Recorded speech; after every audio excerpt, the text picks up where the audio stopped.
Burnette Wiley, International Wealth Strategist. And today we are talking about personal wealth strategies, securing your future, and leaving a godly legacy for your children and grandchildren. Prentice is kind to share his wisdom with us on how every single one of us can have financial sovereignty. Prentice, thank you so much for your time today. Thank you, Liz, so much for having me. It's been such a privilege to work with you, and a pleasure as always. I truly appreciate your time. And Prentice, I'm so excited for today and what we're talking about, and such importance for every single person, every single family. So I wanted to first start off because I said the word financial sovereignty. But can you explain to us what is financial sovereignty and what can it do for our viewers and their families?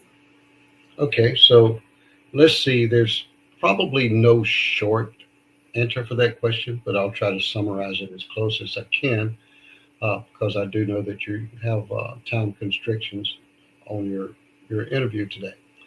Financial sovereignty is the same that we have in individual sovereignty or a national sovereignty. That means that we were independent of anything else. We are not codependent on anything. So being financially sovereign means that you no longer require the assistance of federal government or banks or any other financial institution. We're not subservient to any of those because once you get dependent upon those people, you become subservient of that individual person or institution. So, what I teach people to do is to be their own individual uh, in the finance world so that they're not dependent upon banks, government, or any other form of assistance. Well, you and your beautiful wife, Kim, have been blessed to have financial sovereignty.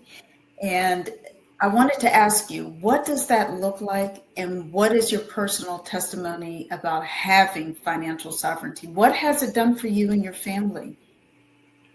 Well, Liz, the most important thing is the burden that's lifted off of your shoulders. Yes. Once you understand the concept of financial sovereignty, you will understand that there's a certain amount of freedom there. I mean, if an emergency comes up, I can now take care of that emergency. If my family or any of my friends are in need, I can assist them. I no longer have to go jump through hoops at a bank, worry about a certain type of credit rating that is dictated by them and their standards Mhm. to see if I'm even worthy of them loaning me the money. That is kind of an unusual statement, and probably many of the people on this call hasn't thought of it in that light before. And in order to be able to loan money at a bank or a financial institution, first of all, the most important thing that you have to have is debt, because unless you have debt, you have no credit score, and therefore you couldn't borrow money. I've run across people that have horrible credit scores, but it's not because they fail to pay bills. It's just because they never have paid bills. And for that reason, the institutions see them as somebody that is sovereign and they can't make money off of because they're not in need. So it's kind of a vicious cycle. You must owe in order to borrow so that you can owe more. Very interesting. And I wanted to ask you this question. In your personal opinion, what is wrong with having all of your money in a bank? Everything, Liz, everything. Uh, Yeah. Gee, where to start on that? You've heard the old wives' tale, never put all your eggs in one basket. Yes. There you go. That's exactly it. See, if you put it all in the bank, whether it's in a safety deposit box, savings accounts, CDs, whatever, everything in that bank is based off of the U.S. fiat currency.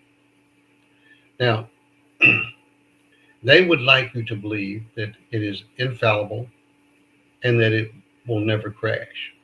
Mm-hmm. Nothing could be farther from the truth. Fiat currency has a 100% failure rate throughout history, and we don't have to look very far back to see that. Venezuela was the last one. They were literally shaving off little shaves of gold to purchase haircuts because their currency was absolutely worthless. The people had lost faith that it would that it would purchase them goods and services, and it was backed by nothing. That is where the term fiat comes from. It's Mm-hmm. literally backed by nothing. There was a point in our history where gold and silver was actually backing our dollars, and the old dollar bills used to have silver certificate written on them. But Richard Nixon is the person that removed us from that situation, and from that point on in history, our dollar bill has only been worth the promise from the government that it would buy services or goods. So at current rate, the dollar bill is worth 3 cents. So let's do a little word game here, which is what our government loves to do with our people. There's a gentleman named Bill O'Reilly. He's a talk show called The No Spin Zone. I used to love it because he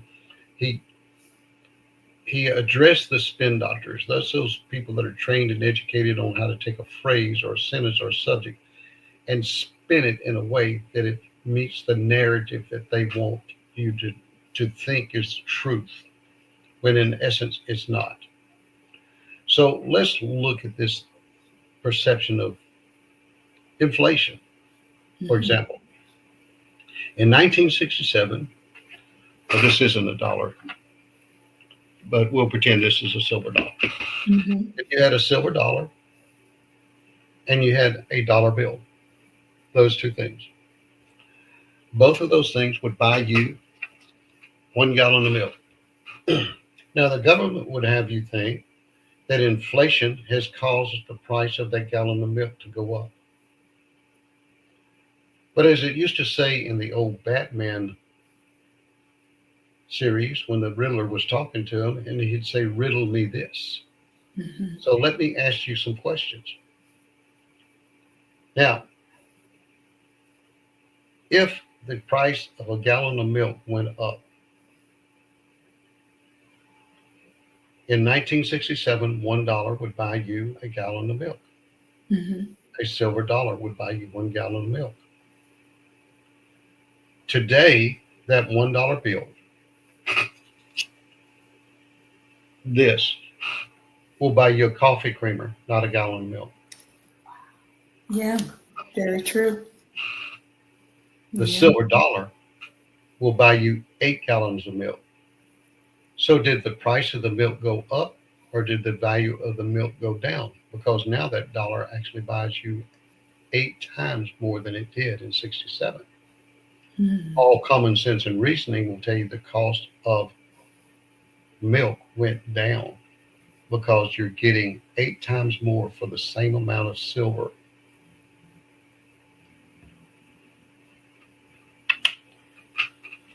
This Mm-hmm. dropped by 93%. Oh, I'm sorry, I'm doing my math wrong. By 97% Mm-hmm. because it's worth 3 cents now. My gosh. See, so they will spin it and say, we have inflated price of goods. Mm-hmm. Well, actually, we have deflated price of the fiat currency. Wow. Now, thank you for mentioning fiat currency because this might be a new concept to some people. So, fiat money is literally paper money, correct? Correct. Okay. So, that's for our viewing audience. If they've never heard of fiat money or currency, it's literally what Prentice just showed you right now, our paper dollar. Right. And another thing about the fiat currency, Liz, is that it has, through history, since its concept, a 100% failure rate. 100%, no matter what country. Wow. We don't have to look very far back. Venezuela, uh, before Venezuela was, oh, help me a moment, I just forgot. Uh, can't remember it. But that Mhm. was the last one. Venezuela, uh, Argentina is one of them. Mhm. Zimbabwe Mhm. collapsed, and before that was Germany. So I mean, uh, they all fail because Right. there's nothing to back them but a promise, and Right. promises are only good as the men that keep them. This is so true because if you look at what you could buy with the dollar back then, let's say if we were buying a home in the 50s, what a home you can purchase with your dollar is different than what you can purchase now, correct? Absolutely, absolutely. So can we talk about that even like as an example, what you could buy, how much was a house back then versus a house now, would you say? Oh yeah, yeah. I mean, I can Mhm. remember my parents' first home.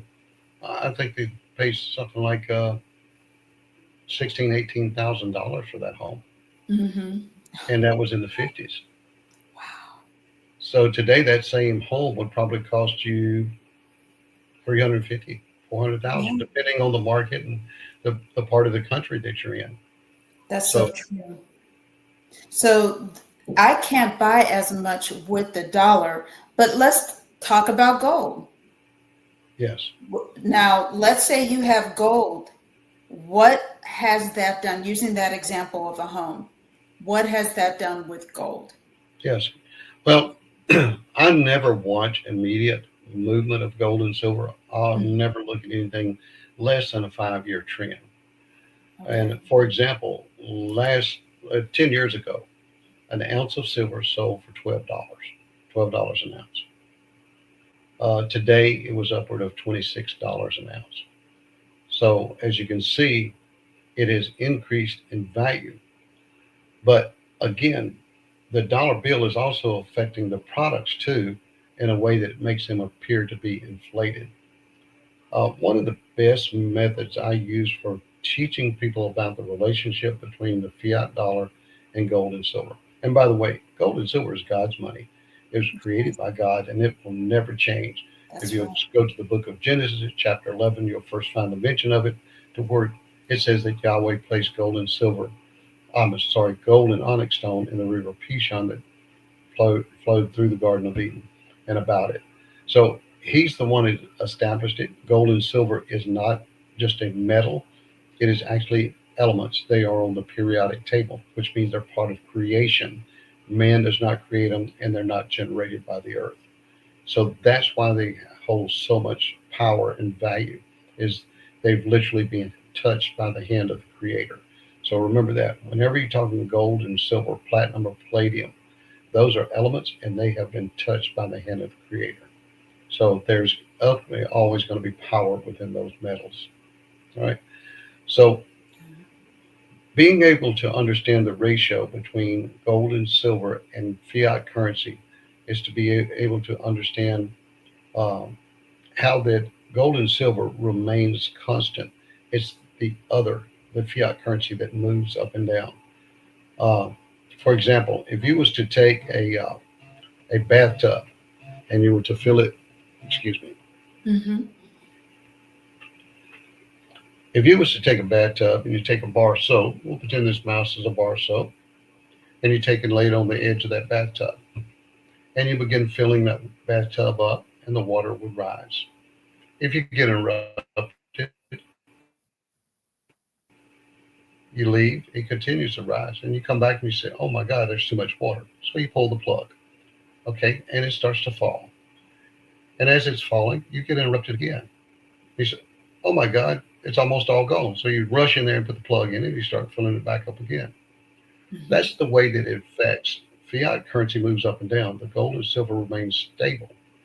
The relationship between the two makes this appear that it is more or lesser in value, when in truth is this has never moved.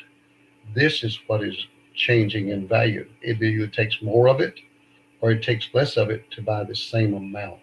It hasn't moved. Mm-hmm. So it's an illusion that the government prints Mm-hmm. puts over on us that gold and silver has lost value. It never does.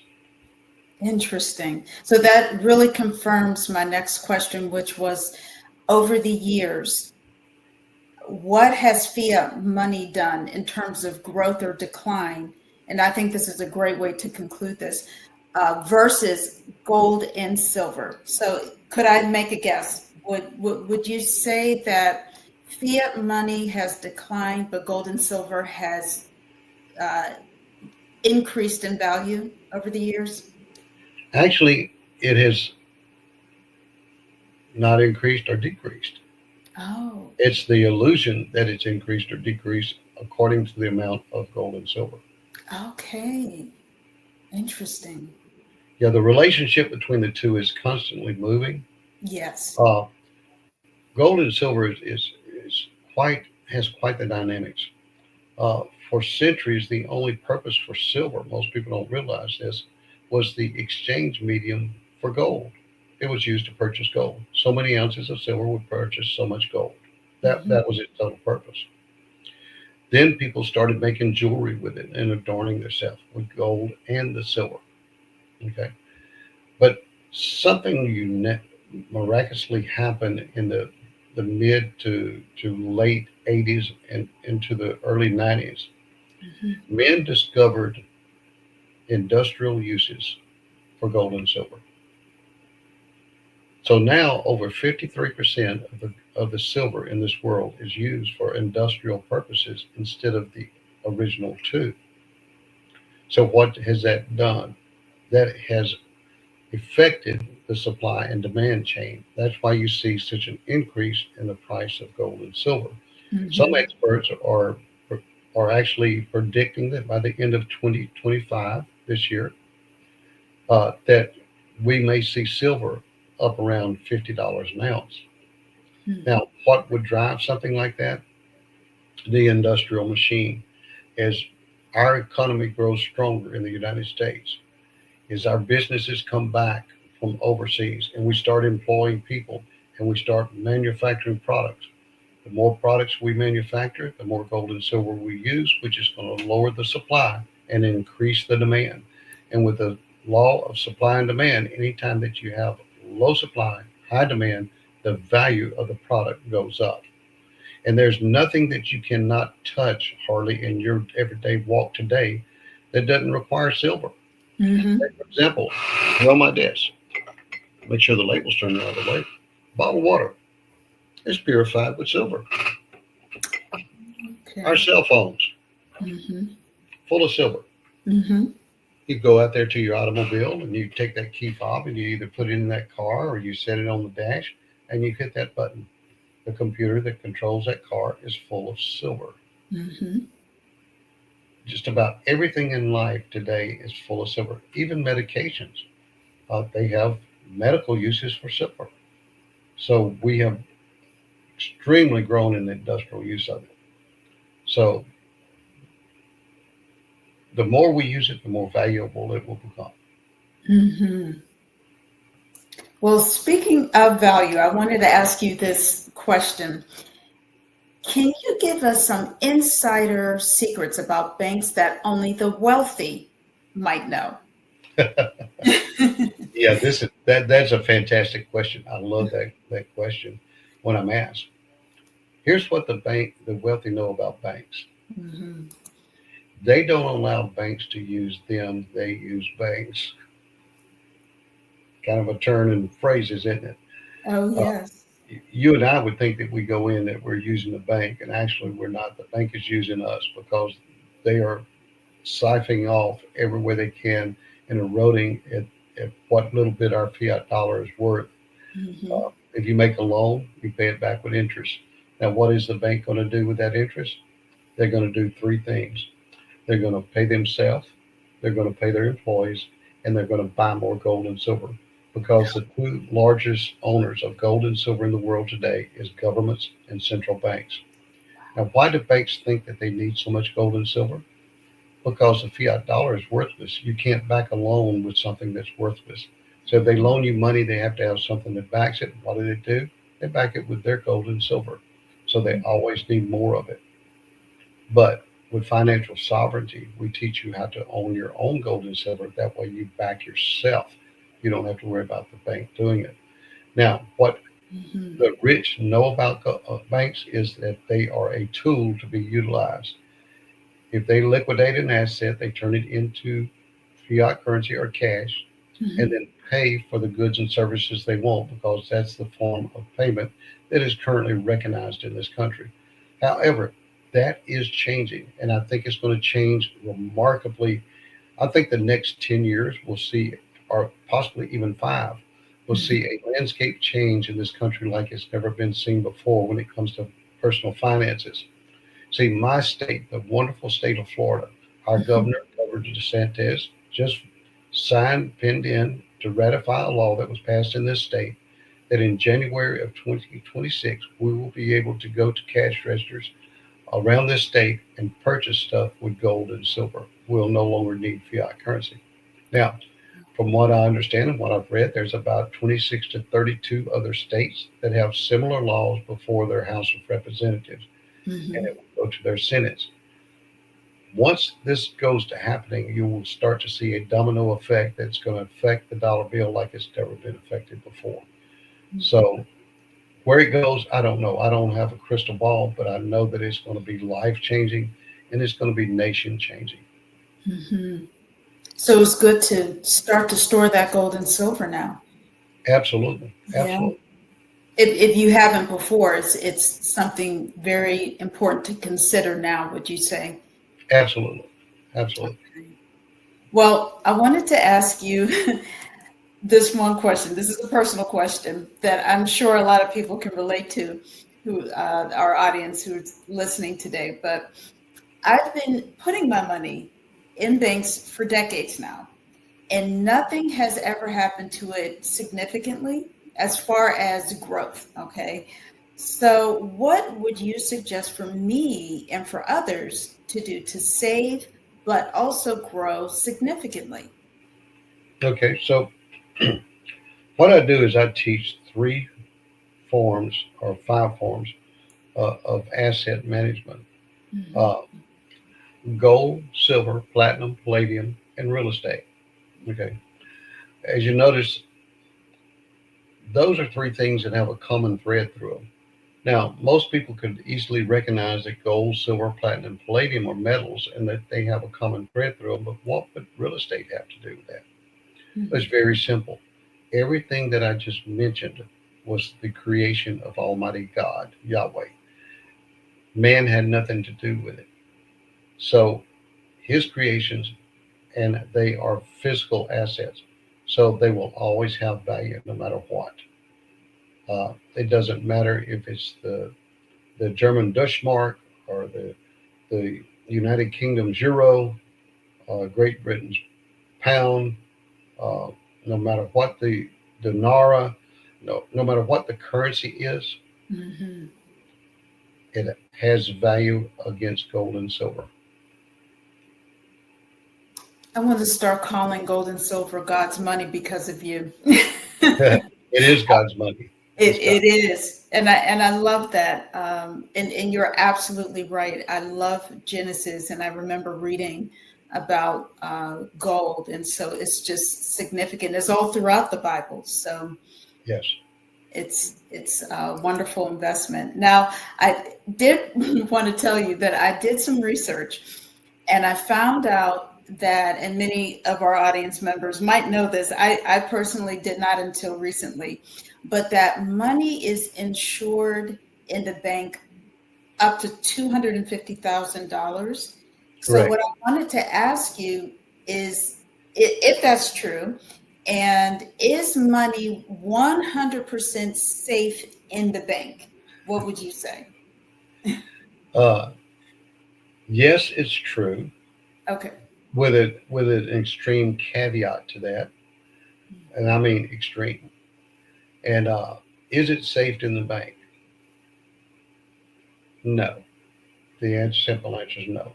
Okay, so the FDIC, when you go to the bank and you open up a savings account, Or if you have a safety deposit box and you put it in the bank, right?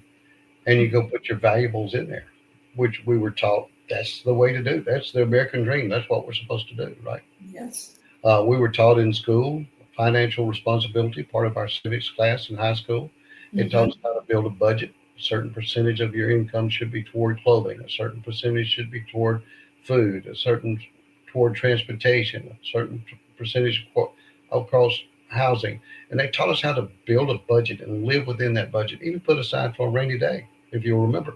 All that was part of what we were taught or indoctrinated into school. Okay, forget all of that. Mm-hmm. That was the banking institution pulling the strings of the government to get it into the school to teach you that's the American dream. It's not. The American dream is to be independent. That builds dependency. You're codependent and subservient to those banks.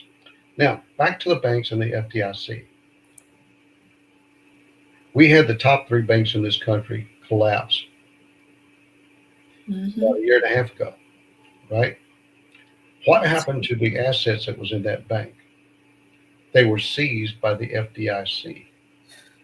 They came in. It doesn't matter if it's a safety deposit box. It doesn't matter if it's a savings account. It's all frozen. Nothing moves. Mm-hmm. Then they decide how to disperse it back out. Now you're insured up to $250,000. For Mm-hmm. example, you have 500,000. You just lost $250,000 because they do not have to pay it. Remember, it's up to $250,000. Mm-hmm. So that's a lose, right? So what Right. happens if the fiat dollar collapses? Then everything in there becomes worthless because the paper in there is worthless. And people might say, well, that can't happen. Well, go study about the Great Depression. It did Mm-hmm. happen. That's right. It did happen. Matter of fact, it Mm-hmm. was so worthless that people would actually use paper money to start fires. It was worth kindling. It would help start a fire to keep you warm. So that's what could happen. History can repeat itself, and it does repeat itself. Mm-hmm. But here's the big caveat. How long do you think that they have to pay you back that $250,000? I'm scared to ask. Up to 99 years. How long do you plan on living? Oh gosh. Yeah. I actually had a friend of mine, and his wife is in the banking industry. And when I was telling her that, she says, that can't be true. I said, Michelle, go look. Wow. And she called me back and she says, oh, wow. That is terrifying. It is. It That is. is absolutely terrifying. Oh wow. And how many of us would have have been guilty, Liz, of going in Mm-hmm. to make a bank loan and they bring out a stack of papers about 12, 14 pages, right? And they Mm-hmm. got the little places and the little highlighted places for you to initial and sign, initial and sign. And Mm-hmm. by the time you get to page three, you just wore out. I don't have time to write all of this. I need to get out of this bank and get back home with my life. And I just sign and move, sign and move, and sign and move. And you don't realize what you're signing. I've been guilty, totally guilty. Me too. Yeah. So we, Sweet. the devil's in the fine print. It's in Mm-hmm. the details. You know, Sweet. how is the word of God says it? It's the small foxes that spoil the vine. Mm. That's why this discussion is so important and why I really so appreciate your time, Prentice, because we're talking about true financial freedom. And like you said, not solely depending on the bank, but having that true financial sovereignty or Yeah. freedom. It's so important. And I was thinking just now about what you mentioned, the Great Depression. And I remember hearing about that in school, reading about it as well. My girls have just read about it this past couple, uh, I would say the past 2 years, they've been reading about the Great Depression. And so I wanted to ask you something for our preppers, because even through the pandemic, a lot of people have gotten into prepping. So for our audience members who think ahead and believe in prepping ahead of an emergency like the pandemic or something similar, what if someone needs to convert some of their gold and silver into cash? How long would it take to get their money? Well, there's several ways. There's been Mhm, a business model that's been out there for probably 85, 86 years, to mhm, where you would go down to somebody like a pawnbroker or a coin dealer. If you have gold and silver is in the form of gold and silver. mhm. So you would, hmm, I'm going to let that ring, but that's an interesting call. The gentleman with the Trump campaign that I know, Oh, call it my phone. oh, I might need to return that after this meeting. yeah. See what I want to hear. Okay, Yeah. so uh, that distracted me so much I can't even think right now. That's okay. I apologize for that. All right, so with the new technology that the company that I'm affiliated with, we Mhm, can liquidate it instantly. We don't have to worry about that. You can also buy from some of these, I call them retail, and they basically are retail gold and silver companies. I won't mention their name, but you see them advertised on television all the time. mhm, Those are sponsored. They're sponsored commercials.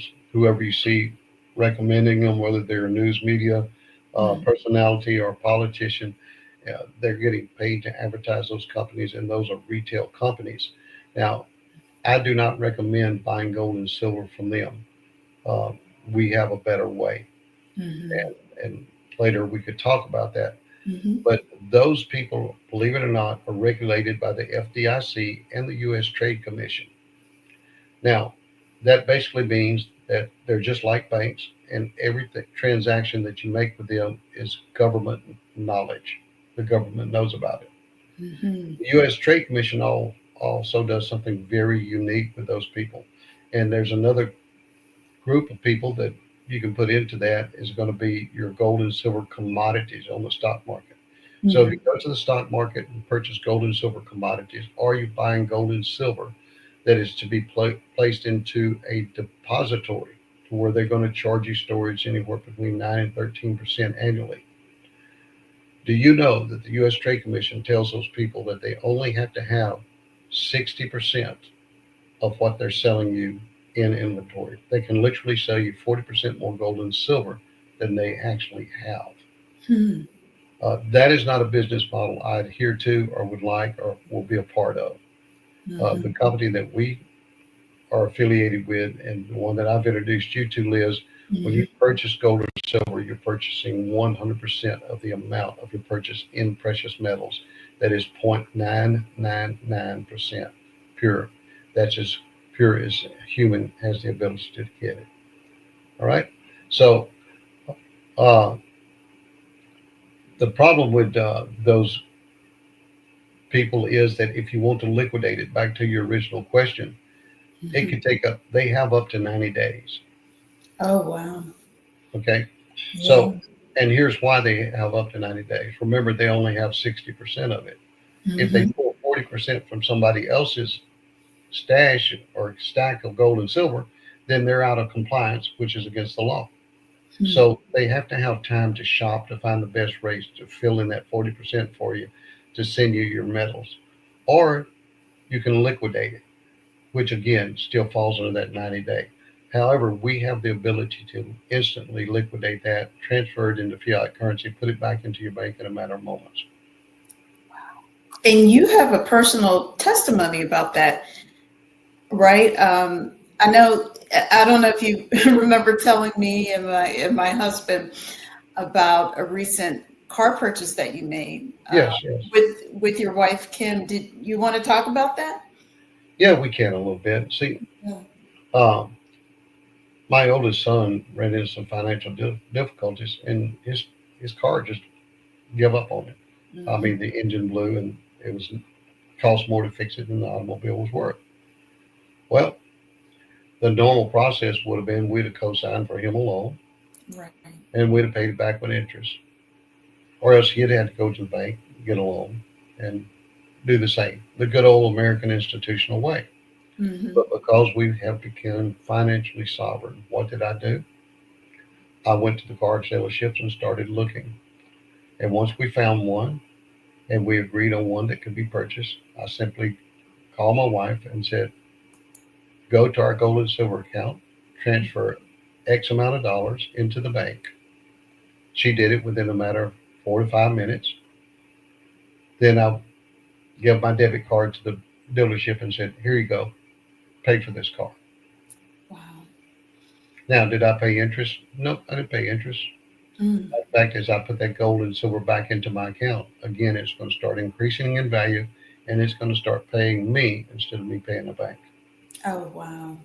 So I see how and that's such a wonderful testimony. I see how you compare the company that you represent and I'm a part of now versus some of the other gold companies.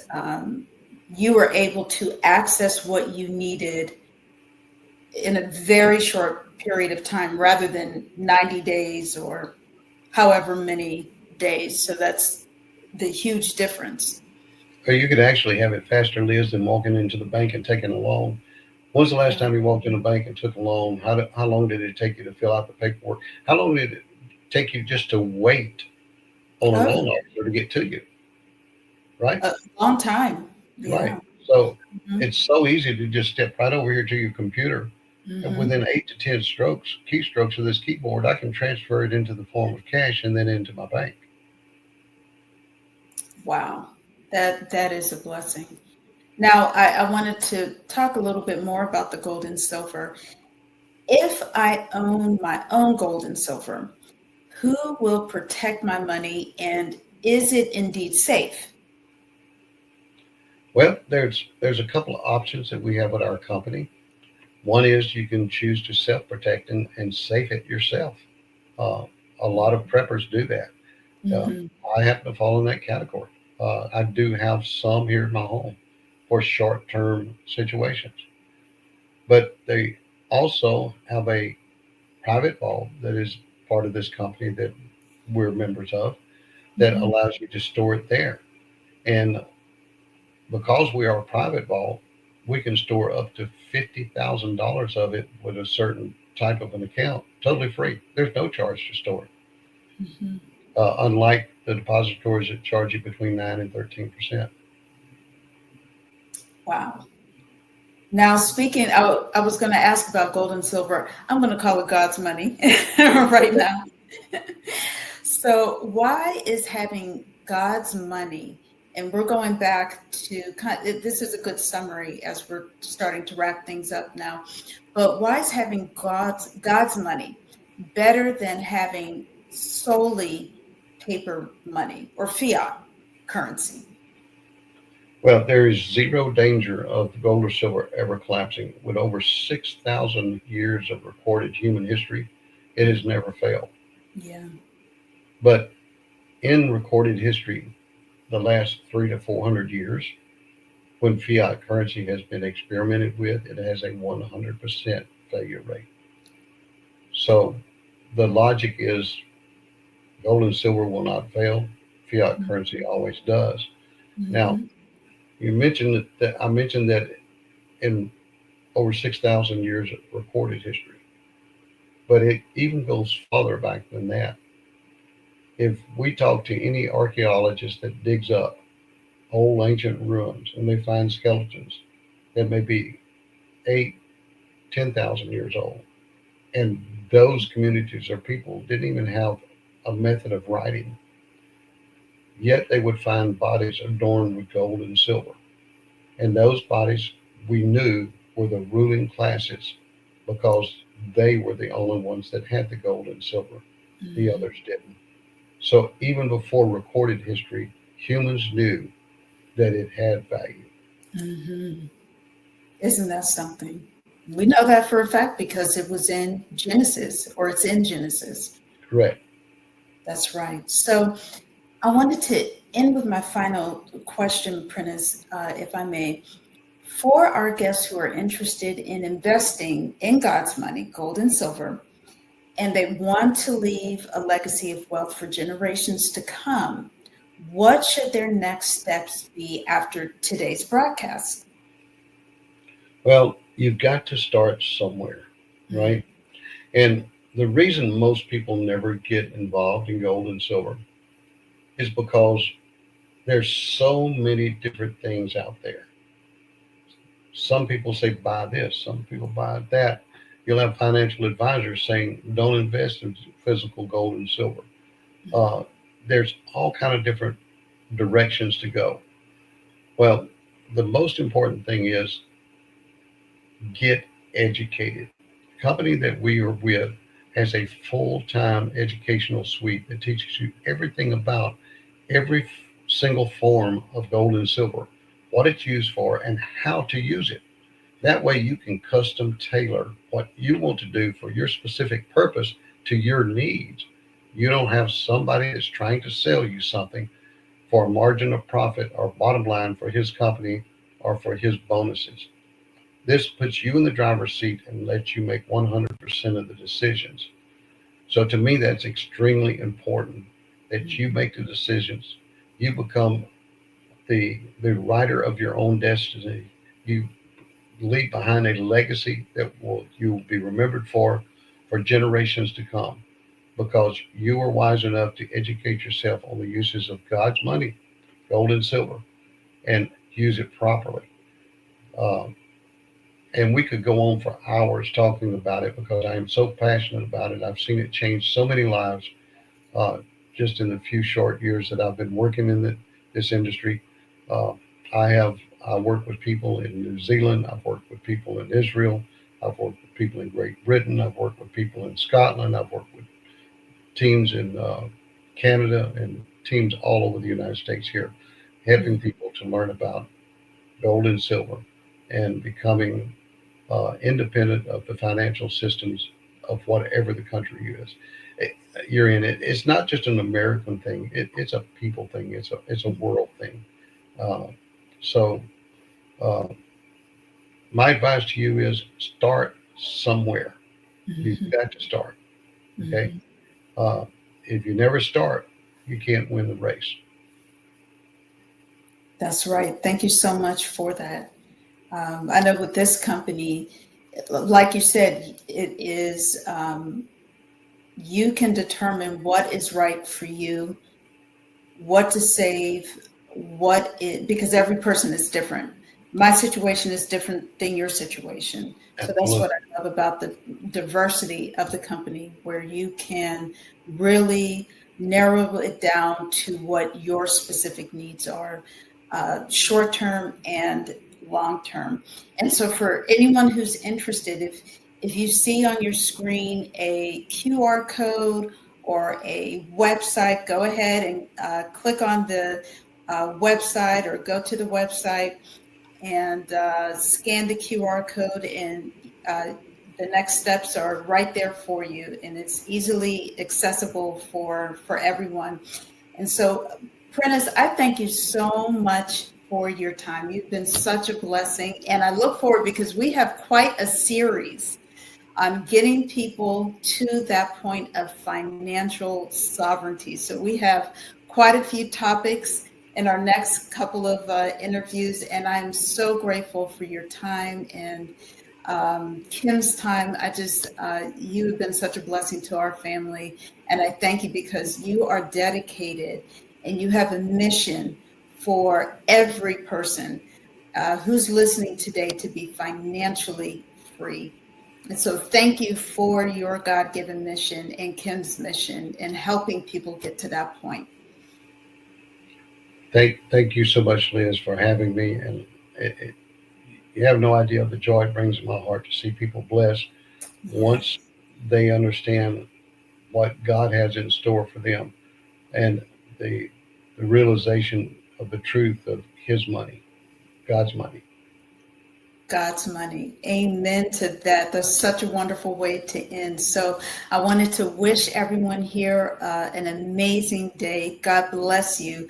And thank you so much for your time. Again, if you are interested in next steps, go and scan the QR code that you see, Or if you don't see that, click on the website and it will take you right there to where you need to go for the next steps. And I just wanted to wish you all a blessed, blessed day. Thank you, Prentice, again for your time.